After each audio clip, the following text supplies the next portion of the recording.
நம்ம மாடி தோட்டத்தில் வெள்ளரி அறுவடைக்கு வர ஆரம்பிச்சிருச்சுங்க. ஒரு 2 கொடி குண்டு வெள்ளரியும் ஒரு 2 கொடி பிஞ்சு வெள்ளரியும் போட்டு விட்டுருந்தேன். பிஞ்சு வெள்ளரியில் காய் வந்து பிஞ்சாக இருக்குது. அது கொஞ்சம் பெருசானதுக்கப்புறம் நம்ம அறுவடை பண்ணிக்கலாம். குண்டு வெள்ளரி அறுவடைக்கு வந்துருச்சு.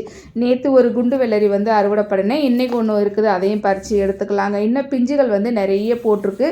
அதெல்லாம் ஒன்று ஒன்றா அறுவடை பண்ணுறப்ப அடுத்த வீடியோவில் வந்து பார்ப்போம். இனிமேல் சம்மருங்கிறனால வெள்ளரி வந்து ரெகுலராக நமக்கு கிடைக்கணும் அப்படின்ட்டு சொல்லி இப்போ பழம் வெள்ளரி வந்து ஒரு 2 பேக்கில் வந்து போட்டிருக்கேங்க.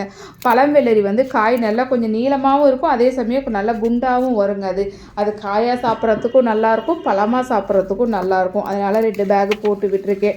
நூல்கோல் வந்து கொஞ்சம் பறித்து எடுத்துகிட்டு போயிடலாங்க. நூல்கோல் வந்து இன்றைக்கி கூட்டு செய்ய போகிறேன். அதுக்காக ஒரு 4 நூல்கோல் பறிச்சுக்கலாம்.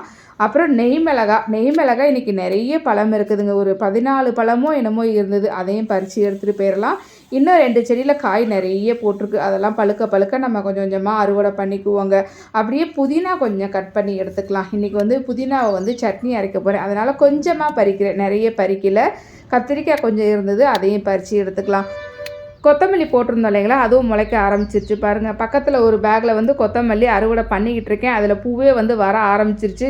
முளைச்ச கொத்தமல்லி வளர்ந்து வர்ற வரைக்கும் இதை வச்சுக்கணுங்க. பூ வந்தாலும் பரவாயில்ல அப்படின்ட்டு சொல்லி இதை வச்சுருக்கேன். ஏன்னா இந்த கொத்தமல்லி நல்ல வாசனையாக இருக்கும், நாட்டு கொத்தமல்லி. இன்றைக்கி தேவையான காய்கறி எல்லாமே அறுவடை பண்ணி முடிச்சாச்சுங்க. மேலும் உங்கள் வீட்டு தோட்டம் மற்றும் மாடி தோட்டத்திற்கு தேவையான அனைத்து பொருட்களும் நம்மள்கிட்ட கிடைக்குங்க. ஸ்க்ரீனில் தெரிகிற நம்பருக்கு வாட்ஸ்அப் பண்ணுங்கள்.